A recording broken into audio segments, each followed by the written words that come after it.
नमस्कार विद्यार्थी मंडळी, या व्हिडिओमध्ये आपण पोलीस भरती 2024साठी अतिशय महत्त्वाचे प्रश्न पाहणार आहोत। यामध्ये आपण करंट अफेअर्स आणि जीकेचा समावेश केला आहे। तर मित्रांनो, व्हिडिओ शेवटपर्यंत बघायचा आहे। व्हिडिओमध्ये घेण्यात आलेले सर्व प्रश्न अतिशय महत्त्वाचे आहेत। प्रश्न पहिला बघा, अनाथ बालिकाश्रम मंडळी ही संस्था कोणी स्थापन केली होती? अनाथ बालिकाश्रम मंडळी ही संस्था कोणी स्थापन केली होती? कोणी केली होती? महर्षी धोंडो केशव कर्वे। पर्याय क्रमांक ए महर्षी कर्वे किंवा महर्षी धोंडो केशव कर्वे यांनी अनाथ बालिकाश्रम मंडळी ही संस्था स्थापन केली होती। ठीक आहे मित्रांनो।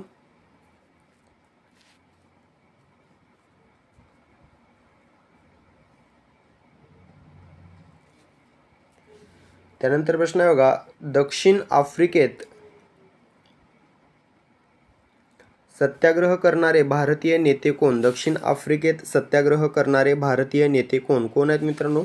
पर्याय क्रमांक सी महात्मा गांधी हे दक्षिण आफ्रिकेत सत्याग्रह करणारे भारतीय नेते आहेत। लक्षात ठेवायचं आहे, महात्मा गांधी। त्यानंतर प्रश्न आहे, दुसरी गोलमेज परिषद कोणत्या वर्षी पार पडली? दुसरी गोलमेज परिषद कोणत्या वर्षी पार पडली? गोलमेज परिषदांवर बऱ्याच वेळेला प्रश्न विचारण्यात आलेला आहे। तर दुसरी जी पार पडली होती ती पर्याय क्रमांक बी 1931ला पार पडली होती। 1931। ठीक आहे। पहिली कधी पार पडली होती? 1930ला पहिली पार पडली होती, 1931ला दुसरी पार पडली होती आणि 1932ला तिसरी पार पडली होती। मित्रांनो, या तिन्ही गोलमेज परिषदांना कोण उपस्थित होते असा प्रश्न विचारला जातो बघा। तर डॉक्टर बाबासाहेब आंबेडकर हे तिन्ही गोलमेज परिषदांना उपस्थित होते। ठीक आहे।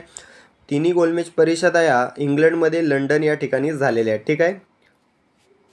त्यानंतर प्रश्न आहे बघा, महाराष्ट्राचे राज्य हत्यार खालीलपैकी कोणते आहे? तर मित्रांनो, महाराष्ट्राचे राज्य हत्यार अलीकडेच बघा घोषित करण्यात आले होते। तर ते कोणते आहेत?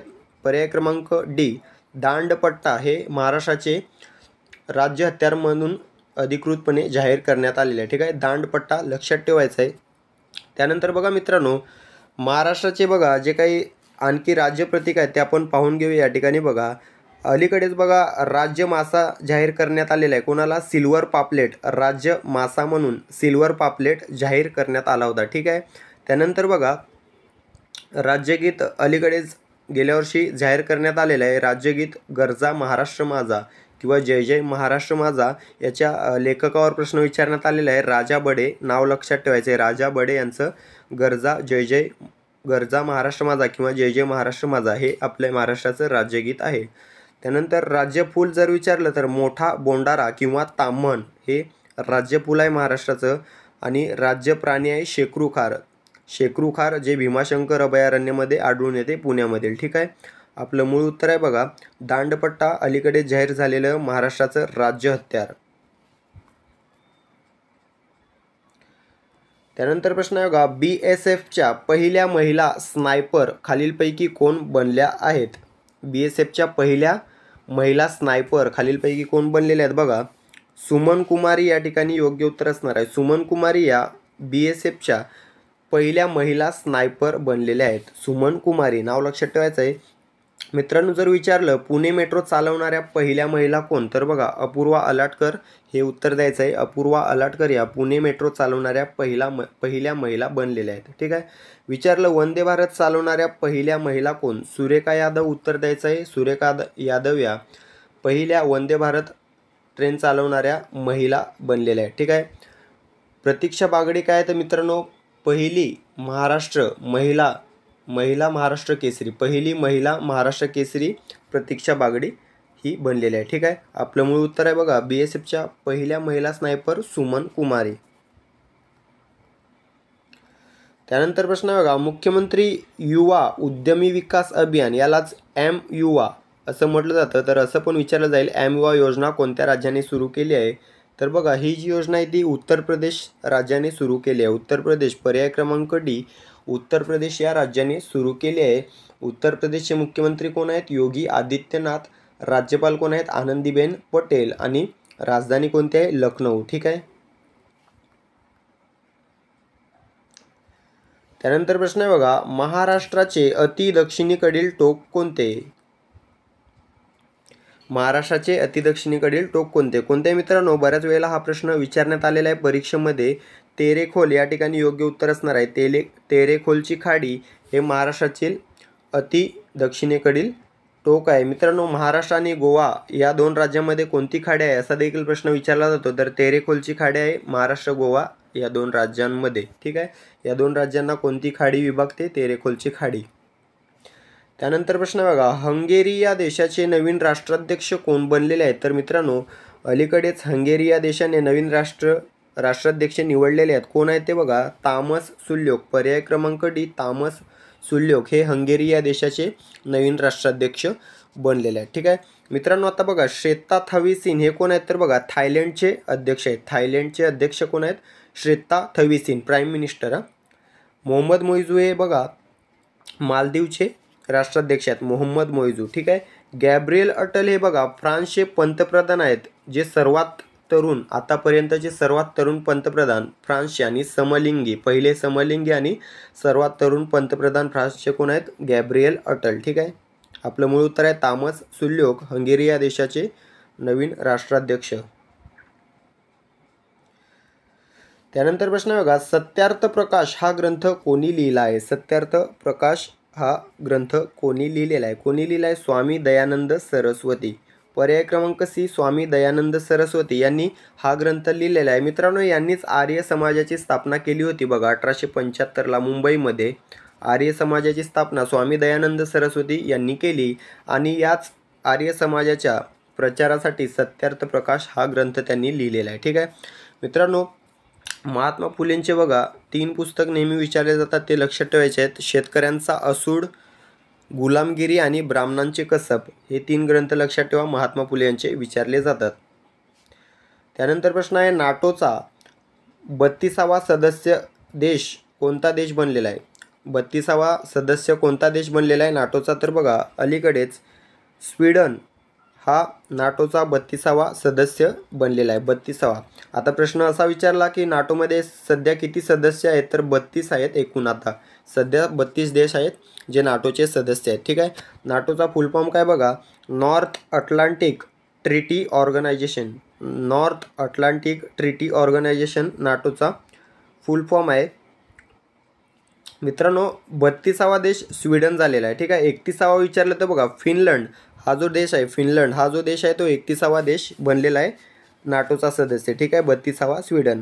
तर मित्रांनो, नाटोचे मुख्यालय विचारले तर बघा बेल्जियममध्ये ब्रुसेल्स, बेल्जियममधील ब्रुसेल्स या ठिकाणी नाटोचे मुख्यालय आहे. 1949ला नाटोची स्थापना झाली होती, 1949. ठीक आहे, त्यानंतर प्रश्न आहे बघा, भारतातील पहिले AI शहर कोणते बनले आहे? मित्रांनो, AI सध्या खूप चर्चेचा विषय बनलेला आहे. तर बघा AI शहर कोणते बनलेले आहे? लखनौ. पर्याय क्रमांक बी, लखनौ हे भारतातील पहिले AI शहर बनलेले आहे. लखनौ हे उत्तर प्रदेशमधील शहर आहे, उत्तर प्रदेशची राजधानी आहे लखनौ. ठीक आहे, आपण पाहिलेले आहे उत्तर प्रदेशचे मुख्यमंत्री योगी आदित्यनाथ, राज्यपाल आनंदीबेन पटेल आणि राजधानी लखनौ. ही लखनौच भारतातील पहिले AI शहर बनलेले आहे. तर मित्रांनो, AIचा फुल फॉर्म विचारला जाऊ शकतो परीक्षेमध्ये. AIचा फुल फॉर्म काय बघा, आर्टिफिशियल इंटेलिजन्स. आर्टिफिशियल इंटेलिजन्स असा AIचा फुल फॉर्म आहे. मित्रांनो, सध्या बऱ्याचशा ठिकाणी AI यूज करण्यात आहे, जसे मेट्रो चालवायला, विमान चालवायला. भविष्यात महाराष्ट्र पोलीस देखील AIच असतील असं वाटते. ठीक आहे, पुढील प्रश्न आहे बघा, भारतातील पहिली ड्रायव्हरलेस मेट्रो कोठे सुरू झालेली आहे? तर मित्रांनो, कुठे सुरू झालेली आहे?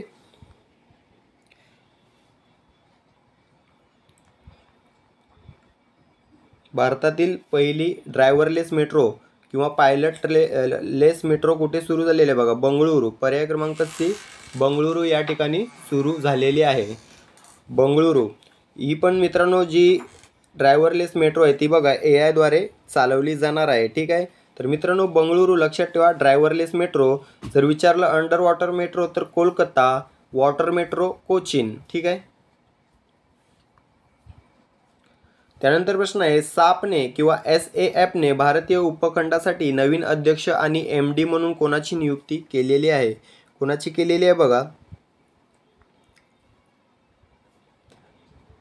मनीष प्रसाद यांची नियुक्ती केलेली आहे. सापने मनीष प्रसाद हे योग्य उत्तर असणार आहे. यांची नियुक्ती भारतीय उपखंडासाठी नवीन अध्यक्ष आणि MD मधून केलेली आहे. त्यानंतर प्रश्न आहे बघा, 8 मार्च 2024 जागतिक महिला दिनाची थीम महिलांमध्ये गुंतवणूक करा डॅश डॅश ही आहे. तर मित्रांनो 8 मार्च 2024 जागतिक महिला दिनाची थीम महिलांमध्ये गुंतवणूक करा आणि प्रगतीचा वेग वाढवा ही आहे. ठीक आहे, प्रगतीचा वेग वाढवा. त्यानंतर प्रश्न आहे बघा, लोकमान्य टिळकांनी न्यू इंग्लिश स्कूलची स्थापना केव्हा केली होती? 1 जानेवारी 1980. 1 जानेवारी 1980ला लोकमान्य टिळकांनी न्यू इंग्लिश स्कूलची स्थापना केली होती. ठीक आहे. त्यानंतर बघा 1884ला कशाची स्थापना केली? डेक्कन एज्युकेशन सोसायटीची स्थापना 1884ला केली. लोकमान्य टिळकांनी डेक्कन एज्युकेशन सोसायटीची स्थापना 1884ला केली. लोकमान्य टिळकांनी फर्ग्युसन कॉलेजची स्थापना केव्हा केली? तर 1885ला केली. 1885. लोकमान्य टिळक राष्ट्रीय सभेत केव्हा दाखल झाले? 1890 या वर्षी दाखल झाले. आपलं मूळ उत्तर काय? न्यू इंग्लिशची स्थापना 1880.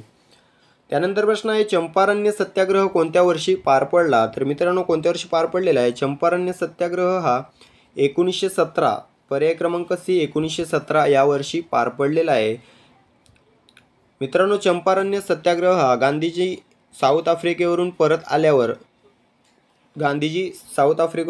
आल्यावर पहिला सत्याग्रह कोणता केला? तर हा चंपारण्य सत्याग्रह आहे जो 1917ला केलेला आहे. तर आता गांधीजी कोणत्या वर्षी परत आले साऊथ आफ्रिकेमधून? तर 1915ला परत आलेले आहेत. ठीक आहे, 1915ला परत आले आणि 1917ला चंपारण्य सत्याग्रह केला. ठीक आहे मित्रांनो, जालियनवाला बाग हत्याकांड कोणत्या वर्षी घडले होते? 1919. लक्षात ठेवायचं आहे 13 एप्रिल 1919ला जालियनवाला बाग हे हत्याकांड घडले होते. ठीक आहे, अशा प्रकारे मित्रांनो आपण या व्हिडिओमध्ये 40 ते 50 प्रश्न या ठिकाणी तुमचे कव्हर करून घेतलेले आहेत, जे पोलीस भरतीच्या दृष्टिकोनातून अत्यंत महत्त्वाचे प्रश्न आहेत. व्हिडिओ आवडला असेल व्हिडिओला लाईक करा. डेली हे व्हिडिओ पाहण्यासाठी चॅनलला सबस्क्राईब करून घ्या आणि व्हिडिओला शेअर करा. धन्यवाद.